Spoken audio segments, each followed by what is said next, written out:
Hey y'all, it is your girl Priscilla with Priscilla Says. Today I have an amazing friend of mine, Larissa. She's a makeup artist, a model, and a photographer, and she's just gonna take over the world. So, this is my girl Larissa. Hi Larissa. Hi, Good how to are see you? again, girl. I know, I'm so excited I to be know. here. Well, in my own home. In your home, it's okay though. It's okay. So anyway, Larissa, tell me about yourself. Oh gosh, I don't even know where to start. I am a makeup artist, hairstylist, photographer, model. I'm kind of like the Jill of all trades. I always just say like I'm your biggest cheerleader because I'm always rooting for my friends. Like I just love to see my friends and everybody succeed. Yeah.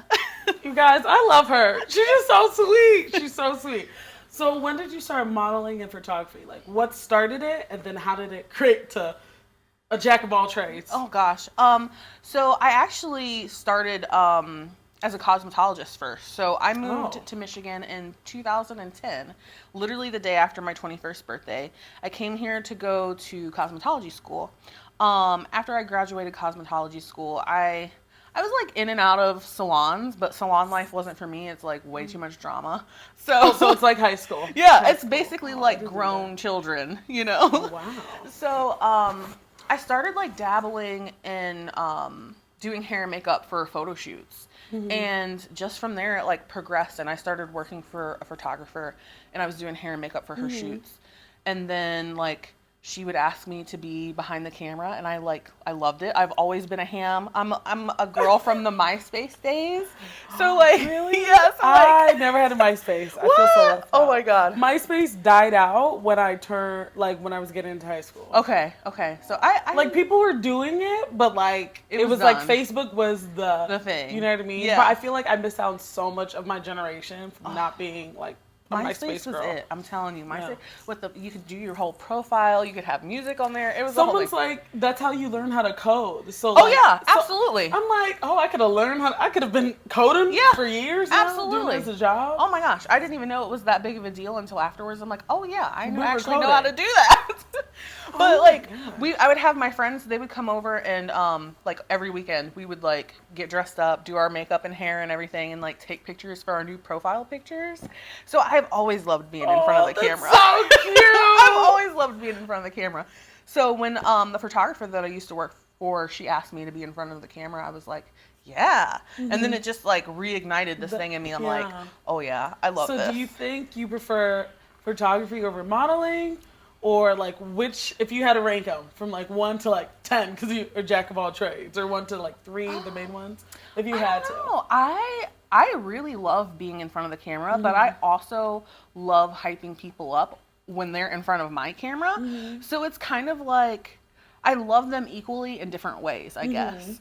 So I would say modeling would have to be number 1, photography number 2.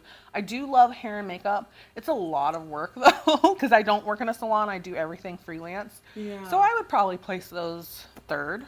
Third? Yeah. Okay, so modeling, photography, and then hair and makeup. Yeah, I think so. Do you prefer makeup or hair? I think I prefer makeup. I like to see the transformation. Yeah. From like catfish to non. Yes, exactly. Me without my ponytail. Me with my ponytail. No, but I do like to. I'm not even into crazy makeup like that. I like do makeup looks on myself and like for my friends. Yeah. But like to see the transformation is really nice though. To go from like ew, like, and then I'm like, ooh, because sometimes I'll do my makeup like. Somebody's hired me to do their makeup. Yeah. This shit looks good. Oh my gosh, it's the skin for me. Something about just like the way skin looks. And I like to do beauty photography. So like when the skin looks like skin, but at its most like perfect state, that's what I love. How do you feel the industry for modeling and photography is doing with inclusivity and like body positivity? You know, I think that it's getting better. I think that there's a lot of room for improvement still. You know, when it comes to like plus size models, you do see a lot more than you did before, and you see a lot of a variety. It's not like the typical hourglass. Yeah. But I will say that a lot that we are still seeing is that perfect plus size. So even still with the hourglass, it's like the girls who don't have cellulite or the girls who don't have stretch marks, or either they Photoshop it all out. It would be nice to see, and we're seeing more of that, like Savage Aerie? Yeah, Aerie does a really Savage good job Fenty, too, Aerie, yeah. they do a really good job. But a lot of the places, even like Eloquii, you see a lot of that, like perfect, there's no cellulite, no stretch marks, that perfect shape. But it is getting better. What I would really like to see, you don't see a whole lot of like other cultures, Yeah. You see a I lot feel of, like it's very, sorry to interrupt you, I feel like it's very like pick and choose. Yeah. Like, okay, we have like one dark-skinned girl like and a then token. one mixed girl. Yeah, it's like a and token. It's like, okay, that's enough. Yeah, that's it. Yeah. You don't see a whole lot of like Asian girls, Middle Eastern girls, Polynesian girls. Not exactly. Really, I was about to say yeah. that. Like, you don't see a whole lot of that, and it would be cool to be more inclusive and even showcase Muslim girls or different religions, whatever, like whatever. A beautiful woman with a hijab. Yeah, absolutely. So there's room for improvement for sure. Do you think body positivity for you has like, because of what's been going on in the industry, has helped improve like maybe how you view yourself, or even growing up? Like for me, younger, the only like dark skin representation I ever even had was like Naomi Campbell, who I'm obsessed Oh my with. God. I used to like tell people I was like her and Serena Williams, baby, Yeah. if Oh my they God. combined. Yes. You know what I mean? So like it just like, it's good to see the transformation, but then it's also like, it still feels like you're stuck kind of in a mold. Yeah. And then some people are doing diversity and inclusivity, like just to be on brand, not because they genuinely like, no, like why do we have this? Like, not that it's like, but it goes, I tell people it starts behind the scenes. Like if your whole staff looks a certain way, and then, but yeah, you're using models, like there's a brand I'm thinking of, but I'm not going to call out, but all your branding and it's like diverse, but I'm like, you're not really that diverse because it's the people behind the scenes too. And I feel like people don't think about that.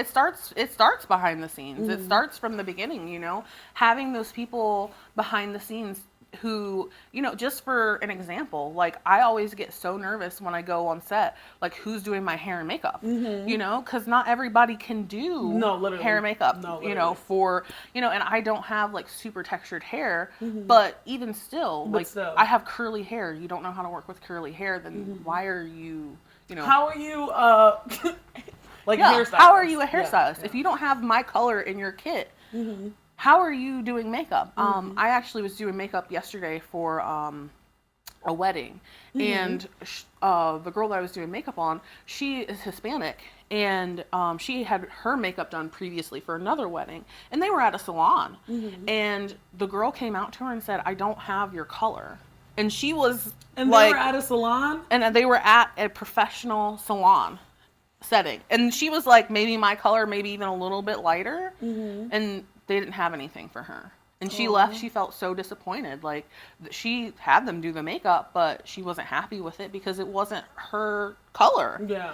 Like, how can you go to a professional setting and you don't have these tools and it's for almost, people? I feel like it's not even, for me, when I was younger, it was more disheartening. Yeah. Because then you're having like complexion issues. Yeah. Like, I am darker, but when I photograph, I just don't photograph how people think like a dark-skinned girl photograph because of undertones. Like, they're looking for more. Sometimes, like I got booked for a job, they liked me, but then they saw how I photograph and they're like, they wanted me to be like the dark, like Sudan, like that undertone, and I have a completely different undertone. Yeah. So like that's more been my struggle because I might show up one way and then they're like, "Well, you photograph like this." Like it's like it's like a weird in between. Honestly, even still though, like it's the photographer's job to capture you how you look, and that comes down to lighting. That comes down to whatever you do on the back end, like Lightroom, Photoshop, like. I think it's all a professional, like you have to have that eye and you have to have that skill in whatever it is that you're doing to be able to work with different people. I've had people tell me that, actually one of my friends, she ended up photographing a couple. The wife was white. The husband was black and he was darker skinned. And they had been told by several photographers that they couldn't photograph them because they were so different. And I was like, I say it's crazy because it's 2023, but there's still discrimination at every point, even though it's 2023. It's like, what do you mean you can't? Oh, well, she'll be too bright and he'll be too dark, or this, that, or the other. There was always an excuse, like, why? You're a professional. You should know how to handle these situations. And I feel like sometimes in my situation, being darker skin, like, model, I've had to speak up at points being like, hey, can I see what the lighting is? But I'm not doing it to feel entitled. I'm doing it because I don't want to look washed out. Like, how does it look on my skin? Exactly. But because of the negative stereotypes of black girls, they'll be like, oh, she thinks. No, I literally don't want to look crazy. Yeah, I just want to look like myself. I just want to look normal. Like, I just want to look like myself. Yeah. And I feel like that's the problem. They either overcompensate or undercompensate because they're too. But it's just all about education and continuing to better yourself in what it is that you're doing, so that you can handle these situations when they come. What is a very awkward or like funny moment that you've had on set that you're like, that maybe no one else noticed or like peeped, but you're like, oh snap. Oh my gosh. Oh Lord. Well. Okay, I'll tell you. Okay. Tell me yours, and then maybe it'll like refresh something in my head. I'm very anti like girls don't fart, girls don't poop. I'm weird like that. I didn't like poop on anyone on set, nothing crazy like that. But I was just in one pose. I forgot who I was shooting for. It was actually a paid job too. And I was in one pose and I just let one rip. And I did not, it wasn't like people I've worked with before. So I didn't know, like, can I laugh? Can I, like, and like, it was loud. So I'm like, my God, I would have It was just blowing through my booty cheek. And it was loud. Yeah. And I was like, oh my gosh, but this is the position they put me in. And I just looked around and no one reacted. Oh. So honestly, that kind of made me feel more embarrassed. Yeah. Because I'm like, oh, they're probably not. Like, can someone just laugh so we can all laugh and I can forget it happened? Oh my gosh. And I don't get embarrassed easily. I don't really care. Yeah, you don't come off I'm as like YOLO. Like, I'm like, that's my life. It's my body. It's doing what it needs to do. Pete a little, but you know what I mean? Gosh, no, I don't know. Maybe you've just been fortunate, girl. Because I wish. I can't think of anything right now. I can't think of anything right now. It's coming though. I know. I'm gonna have to prepare because something's gonna happen. If it hasn't happened yet, girl. Yeah. I don't think so. Not that I can think of. Well, this may not be that embarrassing, but I was going to a shoot and this was like kind of like COVID times, but it was like kind of we were coming out of things, so we were kind of like not wearing masks and stuff. Yeah. I didn't have a mask, and the only thing that I had with me was my bra, and so what? And like a mask was required to come on set. No, please. So I took my bra off. I used it as a mask. I didn't have a mask. Like, now I'm gonna cry from laughing. That's like stuff you hear and like you know those spoofs or comedy shows or anything. Yeah. Like, oh, I don't have it. Like when someone wore like underwear to get into a grocery store. It was. Wait, so did you cut your bra or you just? No, it wasn't like a cut bra. It was like a sports bra. So I just took it off and just put it on my face because they could have had extra mask. Nobody offered me one. So I just used my bra. See, okay, you know, I like that. Oh, but Lord. To end it all, where do you see yourself as a creative in whatever avenue you like focus on in the next like 3 to 5 years? Oh gosh. Or where do you want to be? If it's, no, we speak in existence. Where are you going to be in 3 to 5 years? Where am I going to be in 3 to 5 years? Well,